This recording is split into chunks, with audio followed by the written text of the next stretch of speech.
Hello, boys and ghouls.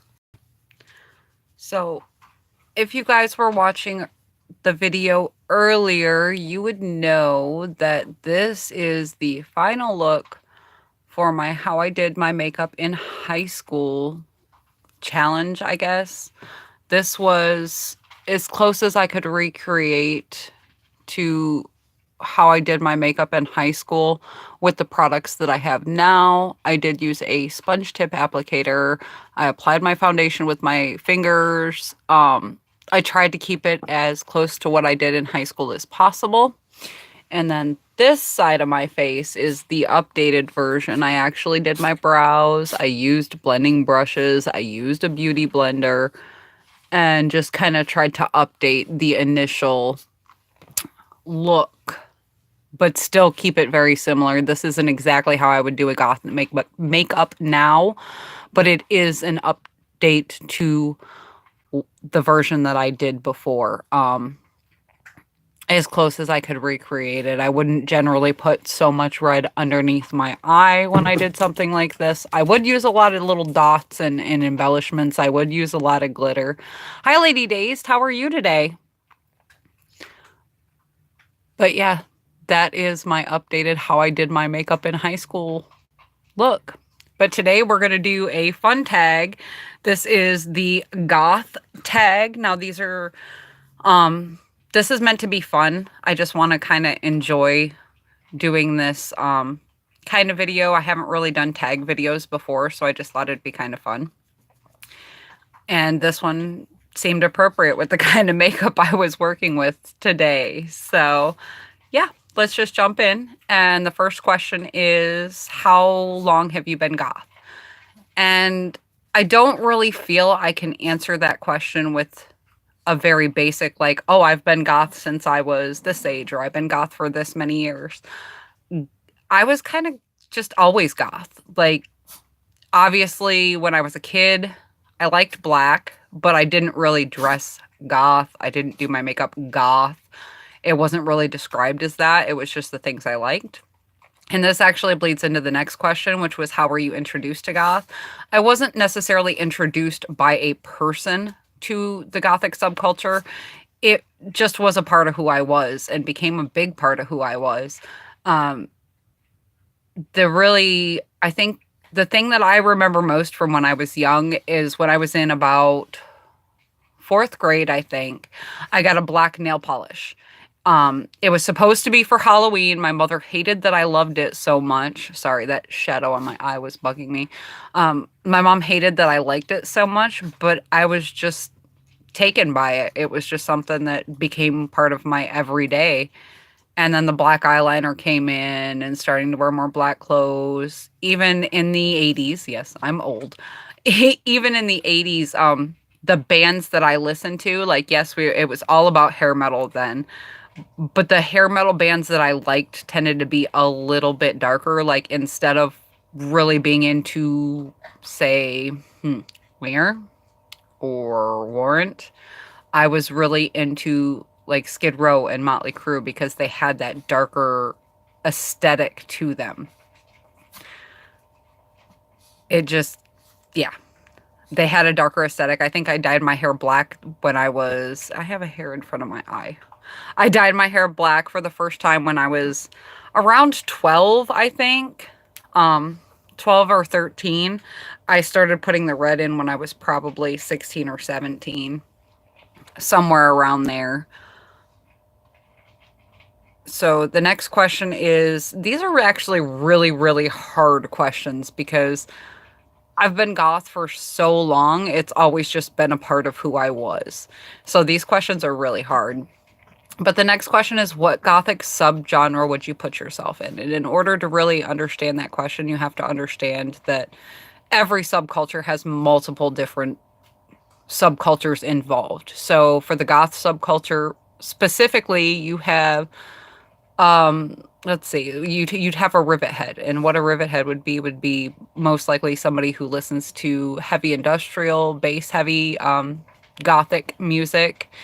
They tend to I don't even want to get into it because, like I said, everybody describes things as something different. But we have rivetheads and we have romantic goths who like to wear the velvet and the bell sleeves, and we have trad goths who are more into like the Bauhaus era, which is like Bela Lugosi's Dead. We have death rockers. There's so many different subcultures to goth that it's hard to put yourself into just one. If I had to choose, I would most closely identify myself as either a rivet head or somebody that's into fetish goth, which is part of the BDSM lifestyle. I do tend to like that aesthetic best. The next question is, what do you believe the basis of the Gothic subculture are? And for me personally, the Gothic subculture was a lot about fashion. It was a lot about the music. It was about being darker and expressing ourselves artistically. I find a lot of art and beauty in goth itself. I find a lot of artistic people. We do a lot of DIYs because some of the stuff we like you really couldn't find. I'm trying to focus more on this side of my face because I think it looks better. It's ridiculous. But yeah, the bases of Gothic subculture to me were definitely music and fashion. And movies too, because I'm a horror movie junkie, so that kind of got me into it as well. I just like darker things. But as far as like music, stepping stones would be Susie and the Banshees. Bauhaus was a very early Gothic band. Um, yeah. I feel a little weird because I don't have anybody here, so I don't have anybody to talk back to. So I'm just trying to talk to you guys like you are here with me. The next question is, what do you dislike about being goth? And to me, I don't dislike being goth at all. If there was something to dislike, it would be people's perception of the Gothic subculture. A lot of people think, oh, they're depressed, they cut themselves, they worship the devil.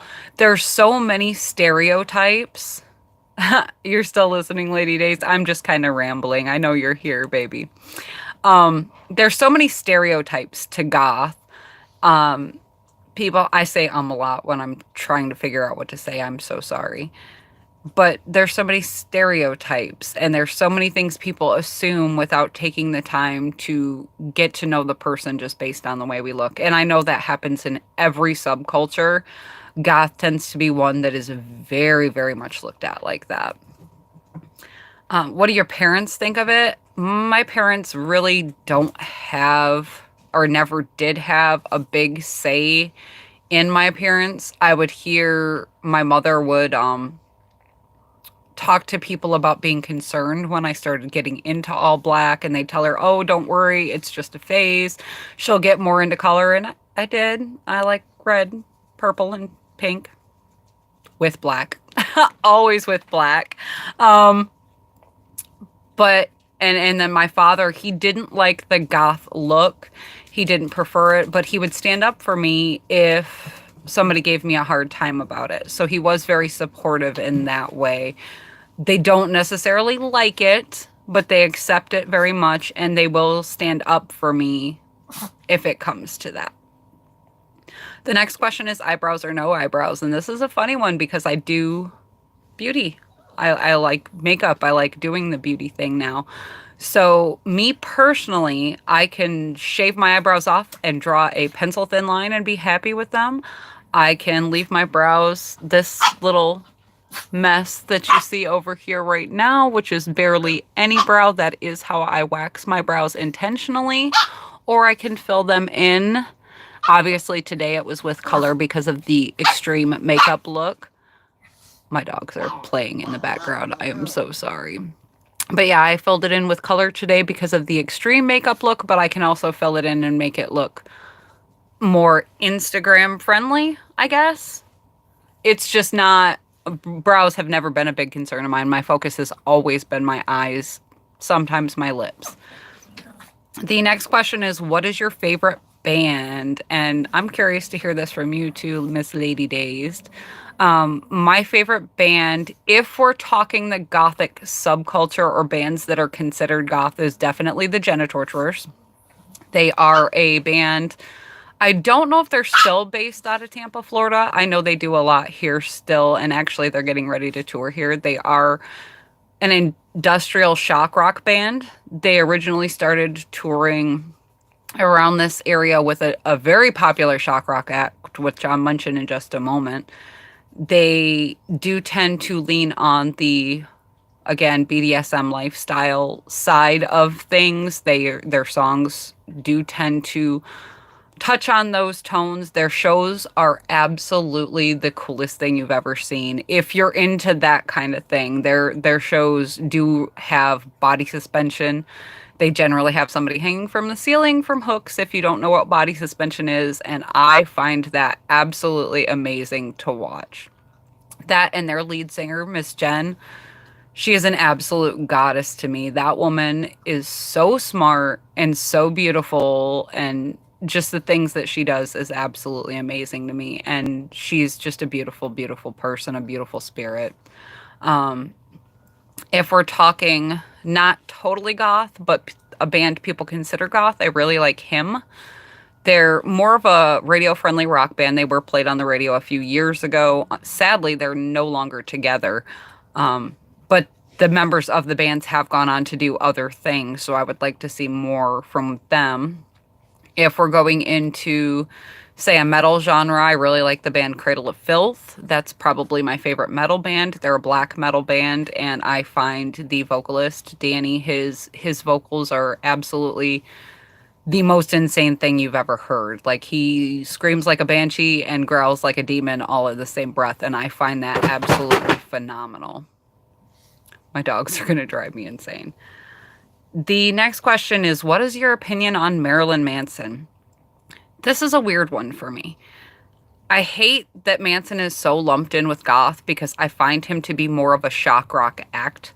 If you think back on the history of shock rock, Alice Cooper was also a shock rock act. He still is, to tell you the truth. Like, he still tours, he still does music. He is very much a shock rock act. He does things to get noticed. It's kind of like trying to go viral on, say, YouTube or really any social media platform. Manson was one of the people that did it before because he got people to notice him. He got people to pay attention in a very extreme way, but he did it. His music's not bad. Some of it I like, some of it I don't really care for. Some of the earlier stuff I really love, back when it was Marilyn Manson and the Spooky Kids and Portrait of an American Family.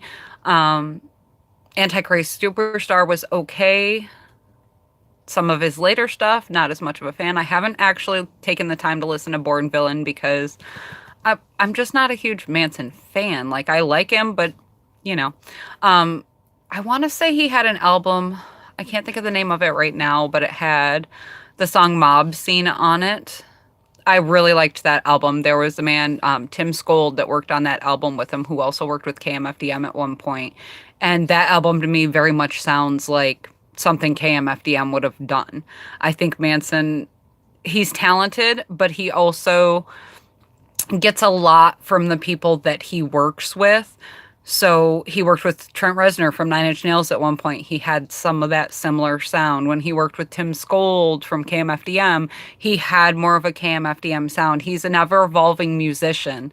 And I think he's very talented. I think he's actually a decent actor as well. And one thing about Marilyn Manson that I do want to say, and this touches on a kind of touchy subject, is when the stuff with Columbine happened, as far as Manson and the goth scene, Manson was a very strong supporter of do not persecute these kids because they had that appearance. Like, that has nothing to do with the act they committed. It was not the goth thing. It was not the music they listened to. It didn't have anything to do with that. Like, the kids were ill. It happens. Unfortunately, it happens now far more than it did then. But Manson was right there standing up for the little spooky kids and saying, look, we're not all that person.